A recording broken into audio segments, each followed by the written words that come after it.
Hi hello friends, నేనండి మీ దివ్యాని. అందరూ ఎలా ఉన్నారండి? ఏం చేస్తున్నారు? ఈరోజు మా ఇంట్లో చేపల వేపుడు చేశాను, అది కూడా అరిటాకులో పెట్టి. ఈ చేపల వేపుడు చాలామంది చాలా రకాలుగా చేస్తారు.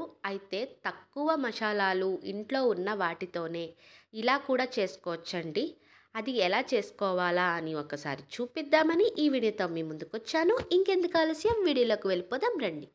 ముందుగా ఒక ప్లేట్ తీసుకొని దానిలో కొద్దిగా కారం, రుచికి సరిపడా ఉప్పు, ధనియాలు, జీలకర్ర పొడి కలిపి ఉంటుందండి ఆ పొడి, కొద్దిగా ఫిష్ మసాలా, ఒక అరచెక్క నిమ్మరసం, కొద్దిగా నూనె. ఇష్టం ఉన్నవాళ్ళు అల్లం వెల్లుల్లి పేస్ట్ కూడా వేసుకోవచ్చండి.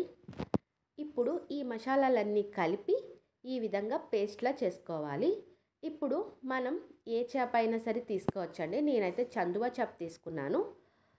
ఇప్పుడు మనం కలిపి పెట్టుకున్న మసాలాలు మొత్తం ఈ చేపకు పట్టే విధంగా రాసుకోవాలి.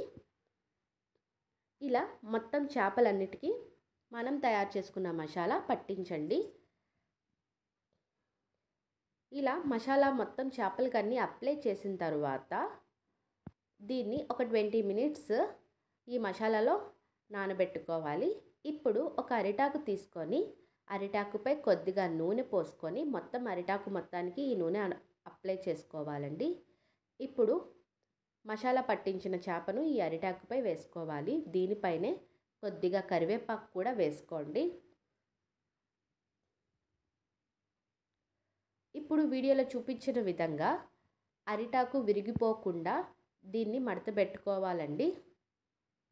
అరిటాకు మధ్యలో విరిగిపోతే లోపల ఉన్న మసాలా బయటకు వచ్చి పెనంపై వేసినప్పుడు పెనం మాడిపోతుందండి.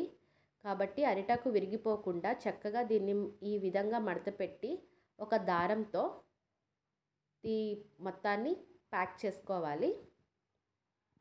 ఈ విధంగా మనం దారంతో చక్కగా కట్టి పక్కన పెట్టుకోండి. ఇప్పుడు స్టవ్ వెలిగించుకొని స్టవ్పై ఒక పెనం పెట్టుకోవాలి. పెనం బాగా వేడైన తర్వాత దానిపై కొద్దిగా నూనె వేసి నూనె కాగిన తర్వాత మనం ప్యాక్ చేసి పెట్టిన చేప ముక్కల్ని ఈ పెనంపై వేసుకోవాలండి. ఇవి వేసిన దగ్గర నుండి చివరి వరకు మంట సిమ్లోనే ఉండాలండి. సిమ్లోనే వీటిని వేపుకోవాలి. హై ఫ్లేమ్లో వేపితే లోపల చేప అనేది వేగదు. కాబట్టి నిదానంగా సిమ్లోనే పెట్టి వేపుకొని దీన్ని 5 నిమిషాలకు ఒకసారి తిప్పుతూ వేపుకోవాలండి. చివరికి మనం అరిటాకు కలర్ మొత్తం చేంజ్ అయిపోతుంది, దగ్గరగా అయిపోతుందండి, మనకి తెలుస్తుంది. ఇలా అరిటాకు కలర్ చేంజ్ అయ్యి కొంచెం దగ్గరికి అయ్యింది అంటే లోపల ఫిష్ వేగినట్లే. ఇలా అయిన వాటిని తీసి సర్వింగ్ ప్లేట్లోకి తీసుకోండి. ఇప్పుడు ఒక కత్తెరతో దారాల్ని కట్ చేసుకోవాలండి.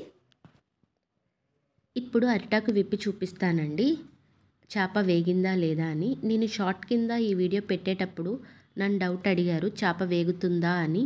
మీరు మంటను సిమ్లో పెట్టి నిదానంగా చేప వేపితే వేగిపోతుందండి. ఈ చేపల వేపుల్లో రెండో రక పద్ధతి కూడా ఉంది. అది కూడా నేను త్వరలోనే వీడియో తీసి మీకు పోస్ట్ చేస్తాను. ఒక్కసారి ఈ పద్ధతిలో మీ వాళ్లకు చేసి పెట్టండి. ఎలా ఉందన్నారో కామెంట్ బాక్స్లో కామెంట్ తెలియజేయండి. నేను వండే విధానం మీకు నచ్చితే ఒక లైక్ చేయండి, షేర్ చేయండి, నా ఛానల్ని సబ్స్క్రైబ్ చేయండి. మరిన్ని వీడియోస్తో మీ ముందుకు వస్తుంది మీ దివ్య. ఉంటాను ఫ్రెండ్స్, బై బాయ్.